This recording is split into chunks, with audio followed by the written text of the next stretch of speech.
Okay so hello everyone.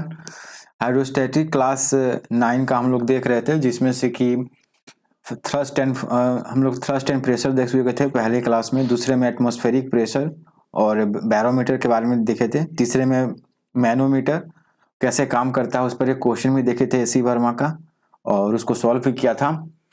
फिर Boyle's law देखे थे। अब आते हैं चौथे, जिसको पास्कल लॉ भी कहते हैं या ट्रांसमिशन ऑफ फ्लूइड प्रेशर भी कहते हैं। और इससे इसका जो एप्लीकेशन है, जैसे हाइड्रोलिक प्रेस में, ब्रह्मा प्रेस में, उसको भी देखेंगे, कुछ क्वेश्चन इस पर बनाएंगे। और उसके नेक्स्ट क्लास में हम बायंसी और अब थ्रस्ट को देखेंगे। So let's begin pascal law. So pascal law और कुछ नहीं, बल्कि पहले भी जब हमने देखा था कि फ्लूइड क्या करती है, प्रेशर एक्सर्ट करती है अपने वाल के कंटेनर पे। क्यों करती है, इसको पहले क्लास में भी देखा था कि मोमेंटम का जो चेंज होता है, जब वो उनके जो गैसियस पार्टिकल्स होते हैं या फ्लूइड के जो पार्टिकल्स होते हैं, फ्लूइड में एयर और लिक्विड दोनों आते हैं, गैसेस और लिक्विड दोनों आते हैं। गैसेस प्लस लिक्विड, ये दोनों को आप इनको क्या कहते हैं, फ्लूइड। ठीक है, तो ये जब भी ये किसी कंटेनर में होते हैं तो ये अपने कंटेनर के आसपास प्रेशर एक्सर्ट करते हैं, जिसे हम फ्लूइड प्रेशर भी कहते हैं, और उसका मैथमेटिकल डेरिवेशन भी हम लोगों ने किया था। सो पास्कल लॉ बहुत इंटरेस्टिंग है। ये क्या कहता है, इसके दो कंपोनेंट्स है पास्कल लॉ के। पहला, an increase in pressure at any point inside a liquid at rest. ये हमेशा याद रखना चाहिए, एट रेस्ट, बिकॉज चैप्टर का नाम ही है हाइड्रोस्टैटिक, तो लिक्विड हमेशा रेस्ट में होना चाहिए। An increase in liquid in pressure at any point in liquid at rest is transmitted equally and without a change in all direction to every other point in the liquid। तो इसका मतलब अगर कहीं pressure में change हो रहा है, okay, मान लो ये किसी ये कुछ ऐसा पाइप है और इसमें लिक्विड है, तो अगर यहाँ पर कुछ प्रेशर मिलता है P, तो ये जो लास्ट पार्टिकल है इधर भी, ये भी प्रेशर P अनुभव करेगा। यही नहीं, हर पॉइंट पे जो भी वॉल्स ऑफ कंटेनर है, इनके वॉल्स ऑफ कंटेनर पे भी हर पॉइंट पे प्रेशर P अनुभव किया जाएगा। तो यहाँ पर एक चीज ये ध्यान देना है कि प्रेशर में इंक्रीज होता है, ना कि फोर्स में। ओके, जब भी आप पास्कल लॉ की बात कर रहे हैं, तो जब भी प्रेशर एक्सर्ट होगा किसी लिक्विड में जो रेस्ट में है, तो वो प्रेशर ट्रांसमिट होगा इक्वली। कहीं जहां भी वो ट्रांसमिट होगा सब डायरेक्शन में होगा और इक्वल मैग्नीट्यूड होगा। जितना प्रेशर एक पॉइंट पे एक्सर्ट हुआ, वही प्रेशर ट्रांसमिट होगा equally in all direction at every point. तो इसीलिए यहाँ प्रेशर की बात हो रही है। इसलिए आप यहाँ पर याद रखो कि फोर्स नहीं है ये, ओके, यहाँ प्रेशर की बात हो रही है, फोर्स की नहीं। ऐसा नहीं कि फोर्स अगर किसी पॉइंट पे लगाएं लिक्विड पे तो इक्वली ट्रांसमिट करेगा और सब जगह वही फोर्स क्या किया जाएगा, अनुभव किया जाएगा लिक्विड के हर पार्टिकल्स के। ठीक है, तो ये फोर्स नहीं है, यहाँ पर बार बार प्रेशर की बात की जा रही है। ये बहुत इंपॉर्टेंट है न्यूमेरिकल सॉल्व करने में। ठीक है, तो इसके दो कंपोनेंट है पास्कल लॉ के। पहला क्या कि इक्वल ट्रांसमिशन होता है प्रेशर का, जो भी प्रेशर आपने दिया वो इक्वल ट्रांसमिशन होता है। और दूसरा, every direction at every point of inside the liquid, okay, every direction में वो जो equal magnitude of pressure transmission हुआ वो एवरी डायरेक्शन में होता है। तो दो कंपोनेंट है, पहला इक्वल ट्रांसमिशन होगा, जो भी प्रेशर इंक्रीज हुआ है उस लिक्विड में, पहले कुछ नहीं था, पहले इक्विलिब्रियम में था मान लेते हैं, लेकिन जब प्रेशर इंक्रीज हुआ तो वो प्रेशर सभी जगह उस तरह का मैग्नीट्यूड अनुभव किया जाएगा और उसका transmission every other point of liquid में होगा। तो equal transmission of pressure if there is increase in pressure in the given liquid, and it's that equal transmission of pressure will be in all direction of the liquid at every point. So दो component है, ये पहला आपका ये हो गया equal transmission, और दूसरा एवरी डायरेक्शन में वो इक्वल ट्रांसमिशन होगा प्रेशर का इंक्रीज जो भी। तो यहाँ प्रेशर हमेशा याद रखना कि बात यहाँ प्रेशर की हो रही है, ना कि फोर्स की। सो इसी को हम पास्कल लॉ भी कहते हैं। ऑफ कोर्स जो साइंटिस्ट है उन्हीं के ऑनर पे ये थी जिन्होंने इसकी खोज की थी, और इसको the law of transmission of fluid pressure भी कहते हैं। पास्कल लॉ को ही law of transmission of fluid pressure भी कहते हैं। ये दोनों अलग नहीं है, ये दोनों एक ही चीज है। अब इसका एप्लीकेशन इंपॉर्टेंट है, प्लस में न्यूमेरिकल इंपॉर्टेंट है। तो स्टेप बाय स्टेप सबसे पहले एप्लीकेशन देखते हैं। ब्रह्मा प्रेस में इसका यूज होता है। तो होता क्या है, अब मैं आपको सीधा इसको बताता हूँ। ये रहा फिगर। अब जैसे कि यहाँ पर किधर गया, Bramah press is a concept, the idea involve in to lift a heavy load applying much smaller effort. ठीक है, इसमें आइडिया क्या है हमारा, इसमें पास्कल लॉ का यूज कैसे आ रहा है। फॉर एग्जाम्पल अगर आप देखो तो मान लो ये यहाँ पर कोई कार है, ठीक है, यहाँ पर कोई कार है और इसको मान लो आपको लिफ्ट करना है। ठीक है, इसको यहाँ को आपको लिफ्ट करना है, तो इस पर तो बहुत ज्यादा फोर्स चाहिए इस कार को लिफ्ट करने के लिए ऊपर। क्योंकि कार का ऑफ कोर्स वेट है नीचे, कार का जो वेट है नीचे mg तो लग रहा होगा ना, अगर कार का मास m है। ओके, और कार बहुत मान लो कि 1200 kg है। ओके, कार का मास। लेकिन यहाँ पर आप अगर इससे स्मॉलर फोर्स भी दोगे ना, 1200 kg से भी कम फोर्स दोगे मान लो, ये डिपेंड करता है कि क्रॉस सेक्शन एरिया कितना है। ये क्या है, क्रॉस सेक्शन एरिया है, ये बड़े वाले पिस्टन का, ये स्मॉलर पिस्टन का। ये स्मॉलर पिस्टन है और ये लार्ज पिस्टन है। इसके अंदर लिक्विड क्या है, फिलअप किया गया है। तो अगर मैं 1200 kg से भी कम फोर्स दूं, मान लो 1200 kg है इसका मास, तो इसका कितना वेट हो जाएगा, इसका वेट 1200 इंटू 10, तो ये 12,000 न्यूटन। तो अगर मैं मान लेता हूँ कि 5,000 न्यूटन भी फोर्स देना चाहता हूँ, मैं चाहता हूँ कि बहुत कम फोर्स में, मान लो 5,000 न्यूटन में ही ये क्या हो, लिफ्ट हो जाए, तो इसी के लिए काम करता है। ये जो ब्रह्मा प्रेस है ये इसी पर आधारित है। इसको बहुत बार आप लोग वर्कशॉप में यूज होता है, जो मैकेनिकल वर्कशॉप होते हैं। ओके, तो ये कैसे होगा, तो देखो मान लो यहाँ पर मैंने F1 फोर्स लगाया और area of cross section area है A1 है, और ये जो फोर्स लग रहा है ये परपेंडिकुलर ही लग रहा है, इसलिए ये जो फोर्स है ये खुद में ही थ्रस्ट हो गया। मैंने कहा था ना कि थ्रस्ट क्या होता है, force acting perpendicularly to the given area, okay, where the pressure is to be measured is called thrust. तो यहाँ जो फोर्स एक्ट हो रहा है ना, ये इस एरिया के परपेंडिकुलर ही तो है, तो इसलिए फोर्स ही थ्रस्ट हो गया। इसलिए थ्रस्ट ना, pressure is equal to thrust by area लिखते हैं, लेकिन यहाँ पर थ्रस्ट ही फोर्स हो गया, क्योंकि ये जो भी ये मेजर हो रहा है वो 90 डिग्री पे ही हो रहा है। ये हमारा ये एरिया हो गया जिस पर ये फोर्स, और ये रहा फोर्स का डायरेक्शन। ठीक है, ये फोर्स का डायरेक्शन, तो दोनों के बीच में 90 डिग्री बन रहा है, इसीलिए बोलते हैं। तो F बाई ये हो गया। तो मान लो कि मैंने F1 फोर्स लगाया, तो F1 by A1, small A1, okay, ये यहाँ का प्रेशर हो गया। अब ये प्रेशर क्या होगा, ट्रांसमिट होगा पूरे लिक्विड में, इक्वली मैग्नीट्यूड में प्रेशर ट्रांसमिट होगा हर एक डायरेक्शन और एवरी डायरेक्शन ऑफ पॉइंट में, तो ट्रांसमिट होगा। तो यहाँ पर भी ये प्रेशर ट्रांसमिट होगा, तो कितना यहाँ पर ये प्रेशर मान कितना ट्रांसमिट होगा, तो मान लो यहाँ पर प्रेशर P2 ट्रांसमिट हुआ, यहाँ पर मैंने प्रेशर P1, यहाँ पर प्रेशर P1 है, P1 बराबर कितना है, F1 बाई A1। ओके, मैंने फोर्स F1 दिया छोटे वाले पिस्टन पे, तो कितना प्रेशर है छोटे वाले पिस्टन पे, F1 बाई A1। और बड़े वाले पिस्टन पे कितना प्रेशर यहाँ पर एग्जर्ट हुआ, कितना उसे अनुभव हुआ, एक्सपीरियंस हुआ, P2। लेकिन P1 बराबर P2, क्यों, पास्कल लॉ। क्यों, क्योंकि अगर यहाँ पर मैंने P1 प्रेशर यहाँ पर अगर हुआ है, यहाँ पर एग्जर्ट हुआ है, तो ये जो चेंज इन प्रेशर है या इंक्रीज इन प्रेशर है, ये सभी जगह अनुभव किया जाएगा लिक्विड के हर एक पॉइंट पे। तो इसका मतलब यहाँ P1 है और यहाँ P2 है, तो दोनों सेम होगा। P1 इज इक्वल टू कितना है, F1 बाई A1, और P2 कितना होगा, तो पहले से तो क्रॉस सेक्शन एरिया इसका पिस्टन का A2 है, स्मॉल A2, और ऊपर मान लो F2 फोर्स अनुभव किया गया, तो क्या होगा, तो F1 इज इक्वल टू क्या हो जाएगा, A1 by A2 into F2। Okay, F1 क्या हो जाएगा, A1 by A2 into F2।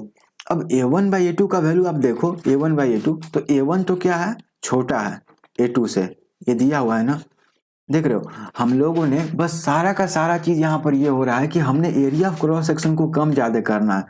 तो A1 क्या है, लेस देन है A2 से, तो इसका मतलब ये हुआ कि ये जो A1 बाई A2 का वैल्यू है, A1 बाई A2 है, ये लेस देन 1 है, ये 1 से तो लेस देन है, इसका मतलब F1 क्या है, वो लेस देन F2 है। ठीक है, यानी कि मैं जितना F2 चाहिए इसको लिफ्ट करने के लिए, उससे कम फोर्स भी दे रहा हूं यहाँ से, जितना मुझे इस गाड़ी को उठाने के लिए जितना फोर्स चाहिए, उससे कम फोर्स भी मैं अगर यहाँ पर एग्जर्ट कर रहा हूँ पॉइंट ए पे, मान लो ये पॉइंट ए है, तो अभी ये क्या है, लिफ्ट हो जा रहा है। ये जो व्हीकल है, ये जो कार था, वो लिफ्ट हो जा रहा है, क्यों, इसी के चलते। आप देख रहे हो F1 इज इक्वल टू कितना आ गया, A1 by A2 into F2। मुझे पता है कि A1 कम है A2 से, इसका मतलब A1 by A2 less than 1 है, यानी कि A1 बाई A2 कुछ ना कुछ मान लो 0.6 होगा, तो 0.6 इंटू FT। अब आपको पता है कि किसी नंबर को 0 या 1 से बीच के किसी नंबर से मल्टीप्लाई करेंगे, जैसे मान लो अगर मैं 6 को मल्टीप्लाई करता हूँ 0.6 से, तो जो भी वैल्यू आएगा ये 6 से कम ही होगा। देखो 636 और 3.6, देख रहे हो। तो मैंने एक नंबर था जो पॉजिटिव नंबर था, ऑफकोर्स ये जो फोर्स होगा ये कुछ पॉजिटिव होगा F2, इसको मैंने एक ऐसे नंबर से मल्टीप्लाई किया जो 0 से 1 के बीच में आता है, तो इसका वैल्यू क्या आया, 3.6, और ऑफकोर्स 3.6 स्मॉलर है 6 से। ओके, तो हम ये देख रहे हैं कि अगर मैं यहाँ पर कम फोर्स भी एक्सर्ट कर रहा हूं तो ज्यादा फोर्स या ज्यादा वेट का भी व्हीकल लिफ्ट हो जा रहा है। तो ये क्या है, एप्लीकेशन है पास्कल लॉ का। तो इसको पढ़ सकते हो यहाँ पर, ये देखो यहाँ पर आ गया ये, तो यहाँ पर आप देख सकते हो। यहाँ से क्वेश्चन बनाते हैं, the area of cross section of two cylinder of a Bramah pressure 10 centimetre square and 50 centimetre square respectively in order to move up of 100 Newton placed on bigger piston, what force should be applied on the smaller piston of area? Okay, तो यहाँ पर कुछ ऐसा दिया हुआ होगा, आप ठीक है, इसमें लिक्विड होगा कोई, ओके, और यहाँ पर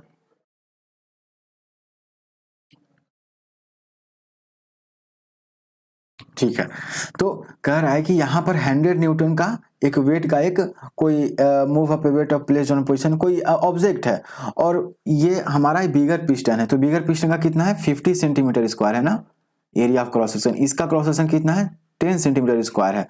तो पूछ रहा है कि यहाँ पर मैं कितना फोर्स दूं कि ये जो ऑब्जेक्ट है जिसका वेट कितना है 100 न्यूटन है वो लिफ्ट हो जाए, ओके, वो लिफ्ट हो जाए। तो मुझे कितना वेट देना चाहिए, लेकिन तो एक चीज हमें पता है कि जो भी प्रेशर यहाँ पर लगेगा एट पॉइंट ए, मान लो ये पॉइंट ए है और ये पॉइंट बी है, तो जितना प्रेशर एट पॉइंट ए पर मैं एक्सर्ट करूंगा वही प्रेशर कहाँ एक्सपीरियंस होगा, पॉइंट बी पे। क्यों, क्योंकि पास्कल लॉ क्या कहता है कि an increase in pressure is transmitted equally in all direction at every point of that liquid.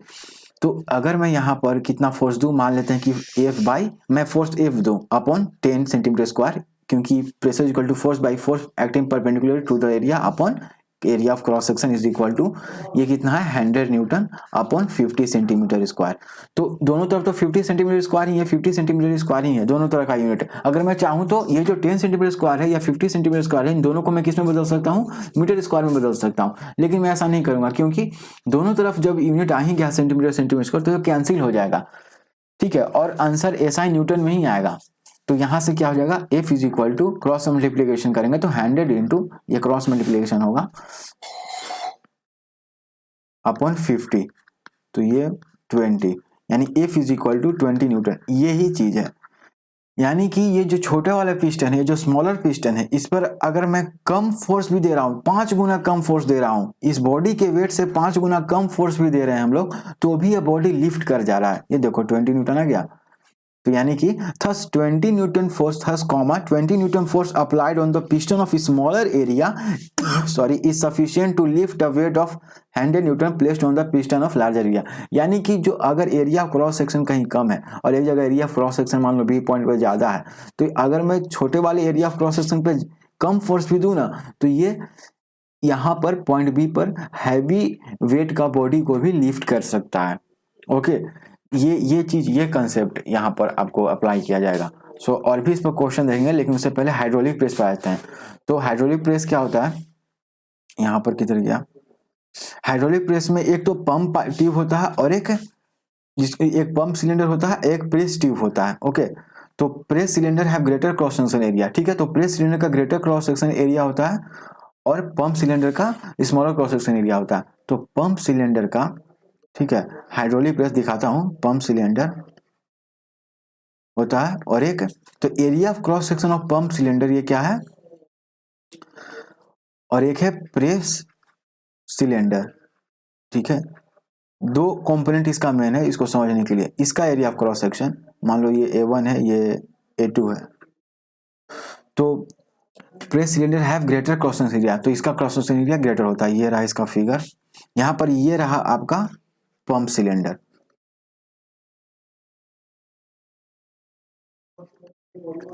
और ये रहा प्रेस सिलेंडर, प्रेस सिलेंडर। तो यहां पर आप देख रहे हैं कि एरिया ऑफ क्रॉस सेक्शन क्या है, ज्यादा है, ये देख रहे हो, ये चीज यहां पर मैं इसको कर रहा हूं। Okay, area of cross section क्या है, ज्यादा है। अगर मैं इसको अच्छा से करूं तो देखो यहां पर एक मिनट, और यहां पर एरिया ऑफ क्रॉस सेक्शन कम है, यानी कि यहां पर क्या लिखा आएगा, अगर इधर से प्रेशर यहाँ पर, ये पॉइंट टी पर जो प्रेशर होगा वही पॉइंट एल पे प्रेशर होगा ना, ये पॉइंट टी पर जो प्रेशर होगा is equal two point L पे जो प्रेशर होगा ये बराबर हो जाएगा। ओके, तो इसका मतलब मान लो पॉइंट ई पर pressure F1 by area cross section A है इज इक्वल टू क्या लिखूंगा मैं, A1 है तो PL पे कितना मान लो फोर्स F2 बाई A2, वही चीज हो जाएगा दोबारा। तो इस पर जो भी क्वेश्चन बनेगा इस पर आप देख सकते हो कंक्रीट कैसे कैसे इसमें बनता है ये रिलीजिंग वाल्व। तो आप इसका एक मैकेनिज्म पढ़ सकते हो कि हाइड्रोलिक प्रेस कैसे काम करता है, लेकिन यही चीज है यहाँ पर भी यही लागू होगा, पास्कल्स लॉ ही लागू होगा। और जो भी इस पर क्वेश्चन भी आएगा तो आप इसको ऐसे बना सकते हो। बाकी ये बताया है कि कैसे कैसे कहाँ कहाँ कंक्रीट का यूज होता है। यहाँ पर आप देखो यहाँ पर ये वाल्व है, इस वाल्व का क्या यूज है, और एक और वाल्व होगा कहीं पर, हाँ देखो यहाँ पर एक वाल्व है तो इसका क्या यूज है। ओके, और बाकी इसमें लिक्विड तो रहेगा ही। Okay, underground water tank. तो आप इसको डिटेल में पढ़ सकते हो ये कैसे वर्क करता है। ठीक है, ये देखो A1 स्मॉलर एरिया, ये larger area, larger area smaller area जो भी हो, इस पर हम क्वेश्चन बनाएंगे। ओके, तो इसका मैकेनिकल एडवांटेज भी हम लोग के पास आ गया। मैकेनिकल एडवांटेज क्या होता है कि किसी मशीन के काम करने की दक्षता को मैकेनिकल एडवांटेज कहते हैं, यानी कि वो मशीन कितना एफिशिएंट है, उस मशीन को कम एनर्जी भी दें तो कितना एनर्जी वो खुद से वो वर्क कर पा रहा है, उसको मैकेनिकल एडवांटेज कह सकते हैं। तो मैकेनिकल एडवांटेज क्या होता है, लोड बाई एफर्ट, है ना। ये बहुत सिंपल सा होता है कि मैकेनिकल एडवांटेज का लोड बाई एफर्ट, यानी कि अगर लोड ज्यादा है और एफर्ट कम लगा, थोड़ा सा एफर्ट में ही, मशीन के थोड़े से एफर्ट में ही ज्यादा लोड लिफ्ट कर जा रहा है, ज्यादा लोड को वो लिफ्ट कर पा रहा है, तो उस मशीन का मैकेनिकल एडवांटेज क्या है, अच्छा है। उस मशीन का मैकेनिकल एडवांटेज एक से ज्यादा है। लेकिन अगर लोड कम है किसी मशीन के पास लेकिन एफर्ट ज़्यादा लगाना पड़ रहा है, इसका मतलब वो मशीन क्या है, एफिशिएंट नहीं है, बहुत हाई अमाउंट ऑफ एनर्जी उसका वेस्ट हो रहा है, क्योंकि कम लोड है, एफर्ट ज़्यादा लगाना पड़ रहा है तब जाके वो लोड वो लिफ्ट कर पा रहा है। तो ऐसे मशीन का मैकेनिकल एडवांटेज क्या होता है, 1 से कम होता है। ये एक रेशियो है मैकेनिकल एडवांटेज, किसका रेशियो है, लोड और एफर्ट का। तो अगर लोड यहाँ पर अगर आप देखो कि लोड और एफर्ट की बात हो रही है, pressure acting at the eve upon A जो भी हो, यहाँ पर लिखा है थ्रस्ट एक्टिंग, तो थ्रस्ट E1 इंटू A2 तो लोड अपॉन एफर्ट। तो आपको अगर लोड की बात की जाए, यहाँ पर आप मान लो F2, ठीक है, लोड अगर बात की जाए तो हम क्या लिखेंगे, A1 अपॉन A2 वही चीज अब इंटू हम क्या लिखेंगे, FE एफर्ट। ठीक है, तो हम इसको मैकेनिकल एडवांटेज में पुट कर देंगे तो हम क्या लिखेंगे, लोड अपॉन FE। ठीक है, तो FE की जगह हम क्या लिखेंगे, A1 by A2 into FE upon FE। FE से FE कैंसिल और ये जीरो भी नहीं है तो A1 बाई A2, और A1 क्या था, A1 क्या था, area of pump, area of cross section of, area of cross section of किसका था, पंप सिलेंडर। ओके,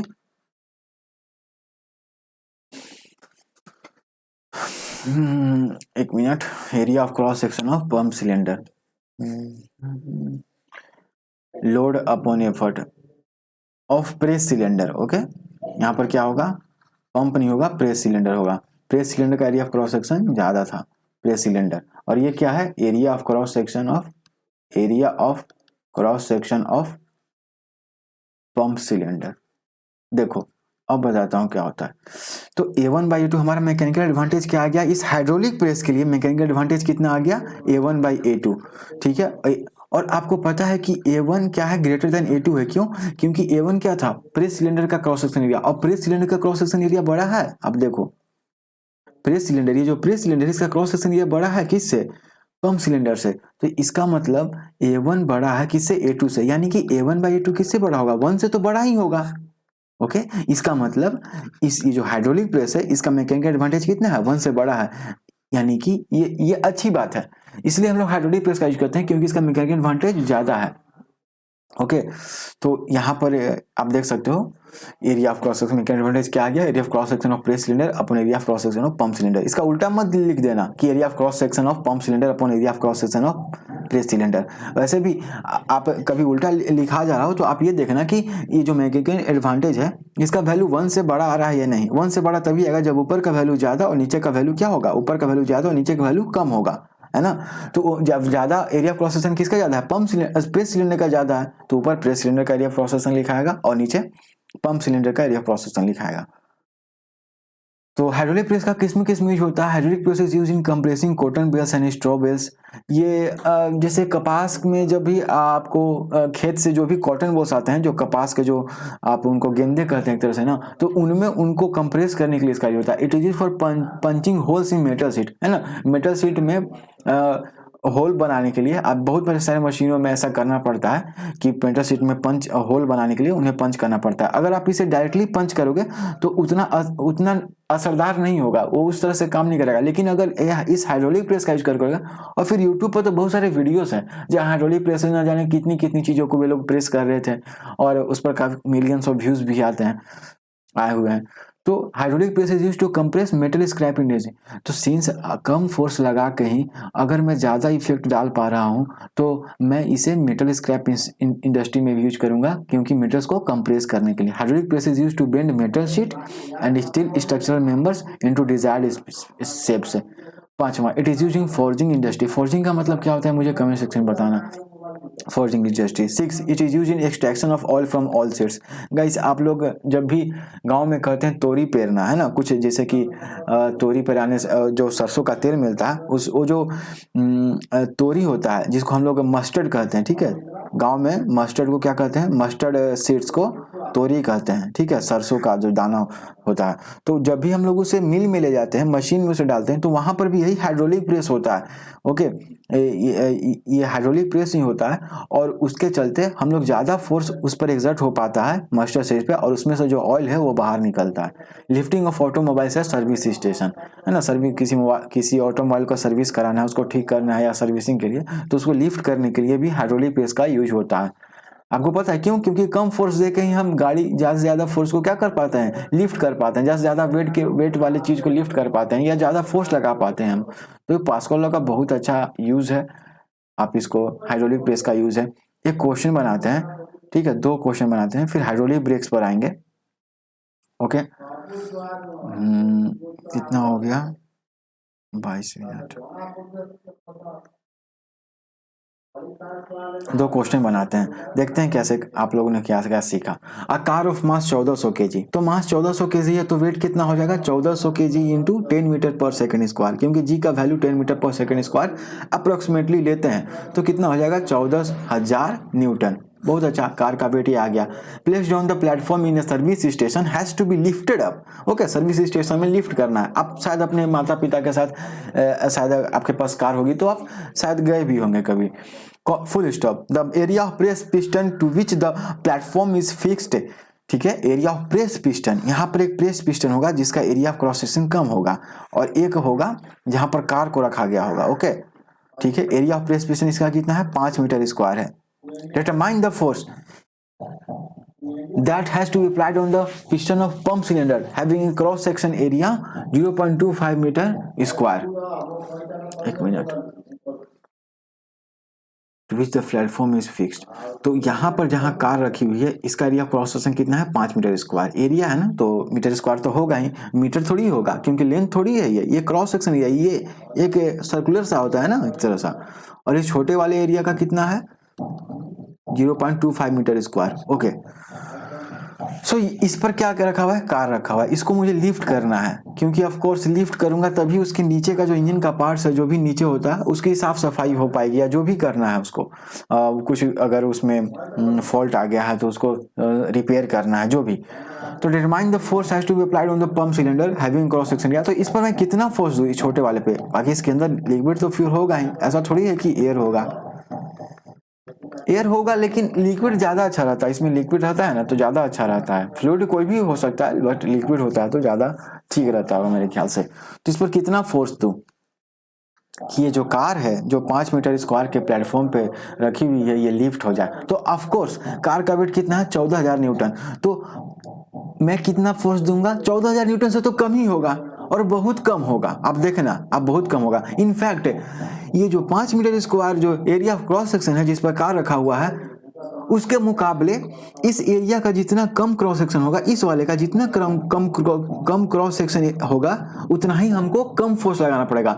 इस इस वाले एरिया का क्रॉस सेक्शन जैसे से ज्यादा बढ़ता जाएगा इस वाले का, वैसे ही ज्यादा फोर्स हमको लगाना पड़ेगा कार को लिफ्ट करने के लिए। लेकिन इस क्रॉस सेक्शन का एरिया जितना कम होता जाएगा उतना ही मुझे कम फोर्स लगाना पड़ेगा कार को लिफ्ट करने के लिए। क्यों? क्योंकि पास कर लो। तो सबसे पहले इस पॉइंट ये हो, मान लो ये पॉइंट ए है, ये पॉइंट बी है जिस पर कार रखा हुआ है, ठीक है, कार रखा हुआ है। तो पॉइंट ए पर प्रेशर कितना होगा? पॉइंट ए पर जितना प्रेशर होगा वही पॉइंट बी पे होगा, क्योंकि pressure increasing pressure is equally transmitted in every direction at every point in the liquid. Increase in pressure is equally transmitted, तो पी ए क्या हो जाएगा? F by 0.25 is equal to, car का weight कितना है, कार नीचे तो force लग रहा होगा ना 1400, तो 1400 नहीं 14000 अपॉन 5, ओके। तो F कितना आ जाएगा गाइस? 14000 into 0.25 upon 5। तो अगर आप डेसिमल यहाँ से हटा देते हो तो नीचे 2 जीरो आ जाएगा, 100, तो 25 चौके 100, और ये कितना हो जाएगा? 5 दूनी 10, 5 8 8 5 40, 0 0, और ये कितना हो जाएगा? 7 चौके 28, 0 0।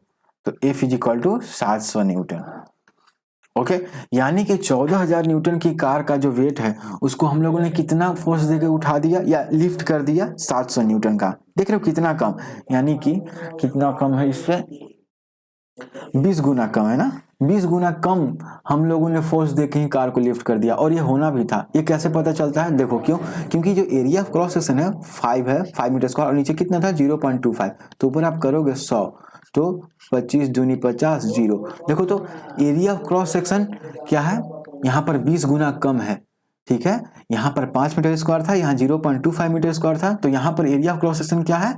पहले वाले से 20 गुना क्या है? कम है। अभी देखा ना आपने, 20 गुना कम है, इसलिए मुझे यहाँ पर 20 गुना कम फोर्स लगाना पड़ता, ठीक है, 20 गुना कम फोर्स लगाना पड़ता कार को लिफ्ट करने में। तो वहां से भी डायरेक्ट बना सकते हो कि चलो 1400 न्यूटन, 14000 न्यूटन है वेट का कार का, तो मुझे 20 गुना कम फोर्स लगाना पड़ेगा, तो बटा 20, तो यहाँ से भी क्या जाएगा? 700 न्यूटन, ठीक है, यहाँ से भी क्या जाएगा? 700 न्यूटन आ जाएगा आंसर। यानी कि 700 न्यूटन का ही फोर्स अगर लगाऊंगा तो कार क्या होगा? लिफ्ट हो जाएगा वहां से, और फिर सर्विसिंग का जो भी काम है उस कार के अंडर जो भी इंजन होता है उसको आप ठीक कर सकते हो।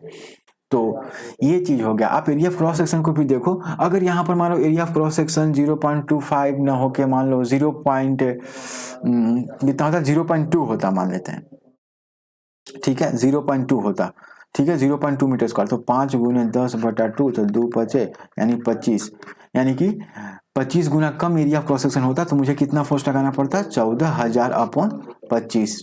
तो ये हमारा कितना आंसर हो जाता है? ये कैंसिल होगा, 5 5 25 है, नहीं इसको ऐसे देखता हूँ, 25 5 125 से, और 25 5 125 से, और 5 और 10 15, 25 6 का 150 और 0, यानी कि अगर इसका area of cross section 0.2 metre square होता, 0.25 मीटर स्क्वायर ना होके, तो मुझे कितना न्यूटन फोर्स देना पड़ता इस एरिया ऑफ क्रॉस सेक्शन पे यहाँ पर, ताकि कार लिफ्ट हो जाए? 560 न्यूटन।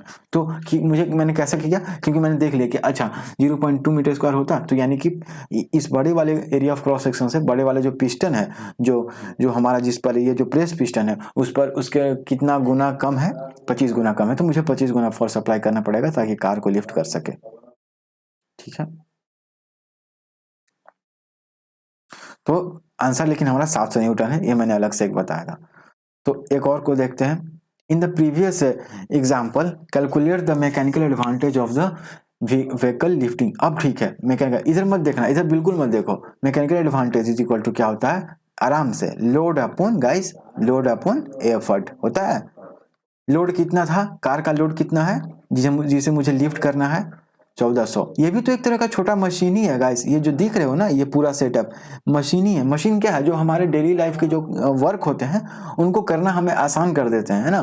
तो ये भी तो एक तरह का मशीन है। तो लोड अपॉन एफर्ट, तो लोड कितना है? 14000 न्यूटन है। एफर्ट मैंने कितना लगाया? 700 न्यूटन लगाया, 700, तो 0 से 2 0 कैंसिल, 7 दूनी 14 0, तो यानी 20 न्यूटन, ठीक है, सॉरी 20। और न्यूटन नहीं होगा क्योंकि मैकेनिकल एडवांटेज क्या है? एक यूनिट लेस क्वांटिटी है, ठीक है, यूनिट लेस क्वांटिटी है, क्योंकि ऊपर भी न्यूटन नीचे भी न्यूटन, तो इसका यूनिट लेस कोई यूनिट नहीं, बस 20 आप लिखोगे, यही आंसर, ठीक है, कोई पूछेगा कि मैकेनिकल एडवांटेज का यूनिट क्या होता है, तो आप बोलोगे कि mechanical advantage it is a unitless quantity. तो यहाँ से भी आप 20 आंसर ला सकते हो, ये पहला मेथड। लेकिन दूसरा मेथड मैकेनिकल एडवांटेज निकालने का, मैंने क्या कहा था कि area of cross section of bigger piston upon area of cross section upon area of cross section of smaller piston. तो बिगर पिस्टन का एरिया कितना है 5 metre square upon smaller piston का एरिया कितना है 0.25 मीटर स्क्वायर। तो यहाँ से क्या आ जाएगा, आप इसको कैलकुलेट करोगे तो यहाँ से भी 20 आ जाएगा। तो दोनों मेथड से आप बना सकते हो। ओके, तो आई होप कि दोनों एग्जाम्पल से आपको क्लियर हो गया होगा। हाइड्रोलिक ब्रेक्स, तो सबसे पहले ब्रह्मा प्रेस देखें, फिर हाइड्रोलिक प्रेस देखा। अब हाइड्रोलिक ब्रेक्स, अब जो भी कार्स में या 4 व्हीलर व्हीकल्स या ट्रक्स में जो भी ब्रेक्स होते हैं ना, वो इसी पर बेस्ड होते हैं। अब साइकिल आप चला रहे हो तो पैर से भी रोक देते हो, है ना, या फिर स्पीड रहता है तो एक सिंपल सा ब्रेक रहता है। लेकिन अब कार चला रहे हो तो पैर से थोड़ी रोकोगे, या मोटर, ठीक है। तो वहां पर या ट्रक चला रहे हो तो कैसे रोकोगे, वो तो इंजन है, वो तो मशीन वहां काम कर रहा है। तो आप क्या करोगे, आप क्या करोगे। वैसे मुझे लगता है कि मोटरसाइकिल में भी शायद इस तरह का ब्रेक यूज होता होगा, क्योंकि वहां तो सिंपल यूज होगा नहीं। तो हाइड्रोलिक ब्रेक जो है बहुत इंपॉर्टेंट है, और ये भी पास्कल लॉ पर ही बेस्ड है। तो हाइड्रोलिक देखो, hydraulic brakes are generally used in automobiles having large mass like cars, trucks, etc. ठीक है, तो स्टॉप करने के लिए और ऑर्डिनरी लेवर ब्रेक्स का हम लोग यूज नहीं कर सकते, इसके लिए हाइड्रोलिक ब्रेक्स का यूज करना पड़ता है। देखो हाइड्रोलिक ब्रेक्स में क्या होता है, ये रहा ब्रेक पैडल जिस पर ड्राइवर क्या था, इसको प्रेशराइज करता है, ठीक है, इस पर फोर्स एक्सर्ट करता है। तो क्या होता है कि देखो ये हमारा रहा, ये जो सेटअप है ये हमारा स्मॉलर पिस्टन हो गया, ठीक है, स्मॉलर सिलेंडर, ठीक है। इसके अंदर लिक्विड या ग्रीस या लुब्रिकेंट फिलअप रहता है। और ये दूसरा कहाँ चलेगा, सेकंड व्हीलर, क्योंकि दोनों तरफ व्हील होते हैं ना, एक ही तरफ थोड़ी होगा। और ये हमारा पर लार्जर पिस्टन हो गया, ठीक है, लार्जर पिस्टन। और इसमें देखो मैं बताता हूँ, जब भी आप ब्रेक अप्लाई करोगे तो देखो, मान लो यहाँ पर इसे आपने फोर्स, मान लो ड्राइवर के पैर से F1 फोर्स अप्लाई हुआ कि इस पर ब्रेक पैडल पे, और इसका एरिया ऑफ क्रॉस सेक्शन कितना है A1 है, और यहाँ पर एरिया ऑफ क्रॉस सेक्शन कितना है A2 है, इसका ब्रेक सिलेंडर का। इसको ब्रेक सिलेंडर कहते हैं, इसको मास्टर सिलेंडर कहते हैं। लेकिन मास्टर सिलेंडर को हम लोग स्मॉलर सिलेंडर कहेंगे, और ब्रेक सिलेंडर को ही हम लोग लार्जर सिलेंडर कहेंगे। तो यहाँ से A1 हो गया किसका area of cross section, brake cylinder का। तो A1 किससे छोटा है, A2 से। क्यों, क्योंकि A2 क्या है, हमारा ब्रेक सिलेंडर का एरिया ऑफ क्रॉस सेक्शन। तो ब्रेक सिलेंडर का एरिया ऑफ क्रॉस सेक्शन क्या है, बड़ा है। ओके, तो मान लो कि ड्राइवर ने F1 फोर्स एक्सर्ट किया किस पर, ब्रेक पे, ये पैडल होता है ना, आपने देखा होगा। तो मान लो F2 फोर्स वहां जनरेट हुआ यहाँ पर, ठीक है, इस ब्रेक सिलेंडर में। तो इसको F2 बटा A2 लिखते हैं। तो अब मान लो F1 फोर्स से, तो F2 कितना हो गया गाइस, F2 इक्वल टू क्या हो गया, A2 by A1 into F1 हो गया। देखो A2 बाई 1, और मुझे पता है कि A2 जो है वो A1 से बड़ा है, यानी कि A2 बाई A1 क्या होगा, ये 1 से तो बड़ा ही होगा। ओके, 1 से क्या होगा, बड़ा होगा। इनफैक्ट बहुत, इस पर आप 1 से बड़ा होगा, इसका मतलब F2 क्या होगा, बड़ा हो जाएगा क्या, F1 से। क्यों, क्योंकि A2 बाई A1 जब 1 से बड़ा है तो कोई भी ऐसी क्वांटिटी को अगर हम ऐसे क्वांटिटी से मल्टीप्लाई करते हैं जो 1 से बड़ा होता है, तो उससे ज़्यादा का वैल्यू देता है। फॉर एग्जाम्पल मान लो 6 है, तो पिछली बार हमने उसे 0 से 1 के बीच मल्टीप्लाई किया था तो 3.6 था। मान लो इसको 1 से बड़ा कोई वैल्यू 2 से मल्टीप्लाई करते हैं तो 12 देता है, 12 6 से तो बड़ा है, ठीक है। तो इसका कहने का मतलब है कि हमारा जो फोर्स F2 यहाँ अप्लाई हुआ ना इस सिलेंडर पे, इस सिलेंडर पे जो फोर्स F2 अप्लाई हुआ वो बड़ा है किससे, फोर्स F1 से। यानी कि कहने का मतलब अगर मैं थोड़ा सा भी फोर्स दूं ना, तो ये ट्रांसमिट होके एक बड़े फोर्स के रूप में परिवर्तित हो जाता है। ओके, एक बड़े फोर्स के रूप में क्या होता है, परिवर्तित हो जाता है। यानी कि F2, और इसके कारण क्या होता है कि देखो यहाँ पर ये ब्रेक शू है, ठीक है, और ये स्प्रिंग है, तो ये एक्सपैंड होता है। ये दोनों तरफ क्या होता है, एक्सपैंड होता है। ये दोनों तरफ क्या होता है, एक्सपैंड होता है। ये दोनों तरफ क्या होता है, अंदर में ही होगा, बाहर तो व्हील है ना। तो ये दोनों तरफ क्या होता है, एक्सपैंड होता है। और इस एक्सपैंड के चलते एक फ्रिक्शन होता है व्हील रिम और किसके बीच, ब्रेक शूज के बीच में एक फ्रिक्शन होता है जो व्हील को क्या करता है, रोक देता है। और उसके बाद जब आप ब्रेक पैडल को हटा देते हो, जब आपने प्रेशराइज किया तो ये रुक गया, और ब्रेक पैडल को आप हटा दोगे तो फिर से ये स्प्रिंग क्या है, नॉर्मल पोजीशन में आ जाएगा। ओके, ये नहीं कि एक बार वहां रुक गया तो रुक गया। ये स्प्रिंग इसीलिए दिया हुआ है, रिस्टोरिंग स्प्रिंग इसको बोलते हैं। तो कहने का मतलब आप छोटा सा भी यहाँ पर प्रेशर दोगे तो ये ट्रांसमिट होकर एक बड़े फोर्स के रूप में प्रयुक्त हो जाती है। प्रेशर तो दोनों तरफ सेम रहता है पास्कल लॉ से, लेकिन एरिया ऑफ क्रॉस सेक्शन के कम और ज्यादा होने से यहाँ पर कम फोर्स देने पर ही ब्रेक पैडल पे ज्यादा अमाउंट ऑफ फोर्स यहाँ एक्सर्ट होता है, और यहाँ पर जो व्हील रिम है वो ब्रेक शू से फ्रिक्शन करता है, और उसके बाद जब आप ब्रेक पैडल से अपना फोर्स हटा लेते हो उसके बाद ये स्प्रिंग रिस्टोर हो जाता है। तो यहाँ पर भी आप यही सब लिखा हुआ है, आप इसको पढ़ सकते हो। सो अगले क्लास में आप थ्रस्ट और बायन्ड फोर्स को देखेंगे, फिर फ्लोटेशन को देखेंगे, और जो भी क्वेश्चन होगा relative density of solid, relative density of liquid को भी देखेंगे। तो thank you so much for watching this. आप प्लेलिस्ट जाकर देख सकते हो डिस्क्रिप्शन में। चैनल अच्छा लगा तो सब्सक्राइब भी कर सकते हो, वीडियो को लाइक भी कर सकते हो और दोस्तों के साथ शेयर भी कर सकते हो। Thank you so much.